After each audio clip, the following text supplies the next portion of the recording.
Bonjour, je m'appelle Claudio Chiacchiari. Je suis fondateur de Saisir le Temps. Saisir le Temps est une entreprise qui amène la musique dans les entreprises. Je travaille aussi avec l'Université de Genève, à HEC.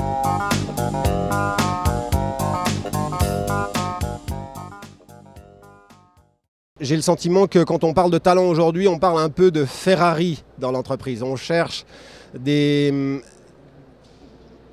profils qui vont vite, qui sont là pour gagner et qui sont aussi sexy en fait, comme les Ferrari.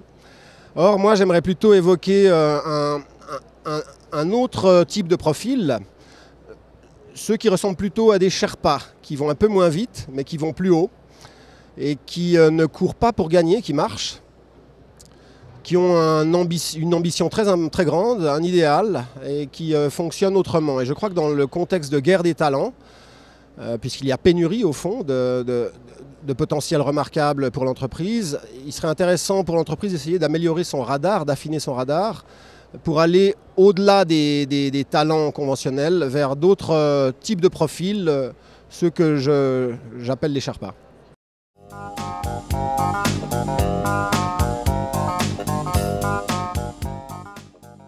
Je vais présenter quelques critères de détection pour améliorer le radar. Ce sont des critères de nature qualitative. En observant la trajectoire de nombreux personnages remarquables, on se rend compte tout d'abord que grand potentiel n'est pas forcément égal à grand diplôme. Je prends le cas de Steve Jobs et Steve Wozniak, par exemple, qui ont fondé Apple. Eh bien, ils n'avaient pratiquement aucun diplôme et Steve Jobs aujourd'hui est le meilleur leader du monde. Par contre, eux, comme beaucoup d'autres, ont en commun une passion pour le métier. Ils sont joueurs, ils spéculent au sens premier du terme. Et puis ils ont un léger goût pour la transgression. Alors je dirais que peut-être là on a quelques éléments qui pourraient être utiles pour l'entreprise pour détecter des potentiels intéressants. Un deuxième élément que j'aimerais montrer, c'est qu'on parle beaucoup de QI quand on parle de talent. Or je crois plutôt qu'on recherche la créativité. Et la créativité n'est pas égale, n'est pas le QI. Le QI reflète très bien les rendements scolaires, alors que la créativité, elle est plus proche des réalisations dans la vraie vie. Être bon à l'école n'est pas forcément être bon dans l'entreprise. Et là, on a un exemple assez remarquable, c'est le cas de Darwin, qui a été considéré par tous durant son enfance comme quelqu'un à l'intelligence en dessous de la moyenne. Il a raté ses études de médecine et de théologie. Il a fini par devenir géologue, comme moi. Et finalement, c'est un géologue qui crée une théorie extraordinaire avec l'origine des espèces sur l'évolution, donc qui va révolutionner la biologie. Mon idée là pour l'entreprise serait d'ouvrir, peut-être d'être sensible au fait que souvent des profils qui ne correspondent pas, placés dans certains contextes, deviennent plus créatifs parce qu'ils posent des questions que les experts n'oseraient pas poser. C'est ce qui s'est passé avec Darwin qui intervient dans la biologie par exemple. Un troisième élément qui me paraît essentiel, c'est que les X, c'est-à-dire les seniors, les plus de 45 ans, ne sont pas out. C'est-à-dire qu'on constate qu'il n'y a aucune corrélation entre la performance et l'âge. Mais il n'y a aussi aucune corrélation entre une baisse possible de créativité et l'âge. Et là, on a le cas de très nombreux grands créateurs, notamment des écrivains immenses, qui commencent à produire des œuvres à partir de 45 ans, 50 ans. On constate aussi qu'on est dans une société qui vieillit, et donc le nombre de clients potentiels sont aussi vieillissants. Et de nombreuses études montrent que les clients qui sont des X préfèrent travailler avec des X dans l'entreprise. Donc là, il y a certainement pour l'entreprise des potentiels, des gisements inexploités et qui ont notamment l'avantage de faire que les X sont peut-être déjà dans l'entreprise, qu'on n'a pas besoin d'aller les chercher dehors, mais juste ouvrir quelques placards peut-être.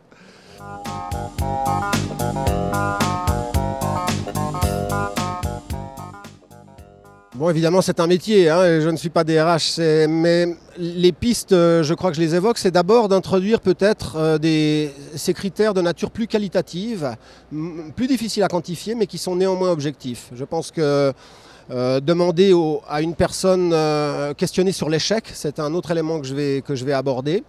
Et sur les pas qui ont suivi peut être quelque chose d'essentiel. Je crois qu'aux États-Unis, on en parle beaucoup.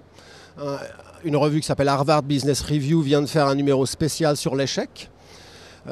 Questionner sur les échecs qu'a rencontré une personne et comment il les a surmontés me paraît pour le recrutement quelque chose d'intéressant. Ou observer en tout cas ceci dans les parcours, les trous dans les CV plutôt que des CV tout lisses qui ressemblent à des autoroutes.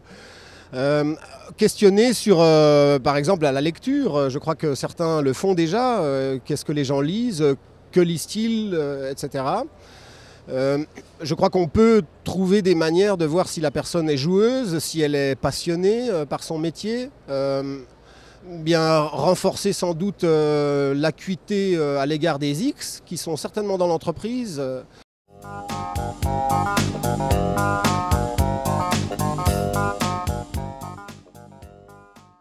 Au-delà de cette idée de l'affinage du radar qui permettrait peut-être de moins faire la guerre, il y a effectivement la conviction, selon moi, que le talent n'est pas une cause, un input, mais il est un résultat, un output. Donc ce qu'on pourrait en déduire, c'est que plutôt que faire les courses et d'aller acheter du talent sur le marché, l'entreprise pourrait passer peut-être plus de temps à jardiner, à mieux jardiner. Sachant que c'est sans doute elle, en mettant les structures en place adéquates, qui va pouvoir favoriser l'émergence du talent. Et donc, il y a deux aspects dans le conseil de jardinage. Il y a évidemment sans doute s'occuper des graines, donc des hommes et des femmes qui composent l'entreprise. J'ai le sentiment que quand on met trop l'accent sur la performance, on oublie peut-être qu'on pourrait se dire que l'idéal de l'entreprise, c'est aussi de réaliser, de permettre aux hommes et aux femmes de l'entreprise de réaliser leur potentiel dans leur travail, au-delà même de la performance collective nécessaire. Je crois que ceci pourrait être pensé. Et d'autre part, la question du jardinage concerne aussi la terre elle-même, donc l'entreprise. Il est probable que l'entreprise, pour accueillir des profils un peu différents, plus vastes, ou pour faire émerger le talent dans son sein, elle devrait retourner la terre, la soigner autrement, donc certainement repenser des processus de communication, d'organisation, repenser peut-être les valeurs, la vision, la mission, la culture. Je dirais que tout ceci, comme pour les créateurs, tous ceux qui ont fait des choses remarquables, l'entreprise pourrait se comporter au fond comme un individu collectif. Ce qui me paraît manquer aujourd'hui, c'est la mise au centre du temps long. Et concilier le temps long, mais le temps long, je parle d'années ou voire de dizaines d'années, avec le temps court auquel on doit se soumettre, bien sûr.